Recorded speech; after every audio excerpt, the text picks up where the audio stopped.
Neckband নাকি TWS কোনটা better?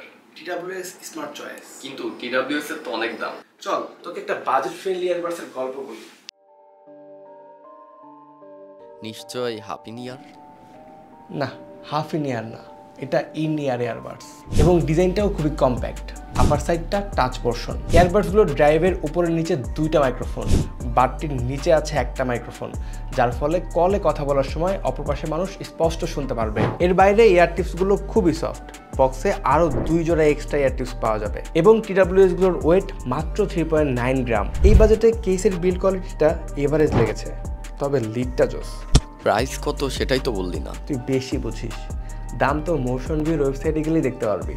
তাছাড়াও সব ইনফরমেশনও পাবি এবং জানতে পারবি এর সাথে ওয়ারেন্টি আছে কতদিনের। হ্যাসেল ফ্রি লিডটা ওপেন করা যাবে, আবার সহজে খুলে পড়ে যাবে এমনও না। পাশে চার্জিংয়ের জন্য টাইপ সি পোর্ট এবং লাইট ইন্ডিকেটর।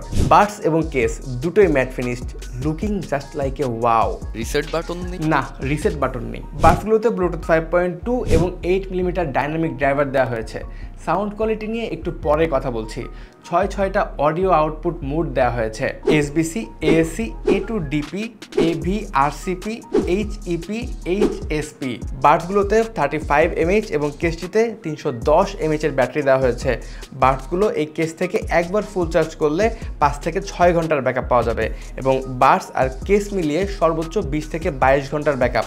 আর এই কেসটি একবার ফুল চার্জ হতে সময় নেয় অ্যারাউন্ড 2 ঘন্টা। টিডব্লিউএসটিতে গেমিং মোড রয়েছে। লেফট সাইডের বারে ডাবল ক্লিক করলে গেমিং মোডটা অন হয়ে যাবে।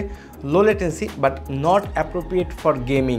80 থেকে 90 mAh এর একটা সাপোর্ট দিবে। মোটামুটি গেমিং করা যাবে বাট প্রো গেমারদের জন্য না। এটা দিয়ে মোনো এবং স্টুডিও মোডে গান শুনতে পারবি, মানে একটা ইয়ারবাডস কানে আর একটা বক্সে রেখেও গান শোনা যায় আর কি। এটা কানে দিয়ে মিউজিক প্লে করার সাথে সাথেই একটা থাম্পি বেস পাবি, যেটা মিড বেস থেকে আসে। পাশাপাশি সাব বেসটা একটা এনভায়রনমেন্ট ক্রিয়েট করে, যেটা ম্যাক্সিমাম মিউজিকের জন্য চমৎকার ফিল দেয়। যদি ক্লিয়ার করে বলি, যারা বেস পছন্দ করেন তাদের এর সাউন্ড সিগনেচারটা ভালো লাগবে। ভিশেপ সাউন্ড, মিড বেসটা পিছন থেকে আসবে, এটাই স্বাভাবিক। তবে মিড বেসটা আরেকটু ক্লিয়ার হলে সাউন্ড টপ নচ লাগতো, কিন্তু বাজেট ফ্রেন্ডলি টিডব্লিউএস হিসেবে এটা হিউজ। ট্রাভেল পার্টটাও বেশ ক্লিয়ার ছিল, তেমন স্ট্রাগল করেনি। লং টাইম ইউজের জন্য এটা খুবই ভালো হবে। যারা বাজেট ফ্রেন্ডলি সেগমেন্টে একটি ভালো ইয়ারবাডস খুঁজছেন তারা নিঃসন্দেহে নিয়ে নিতে পারেন।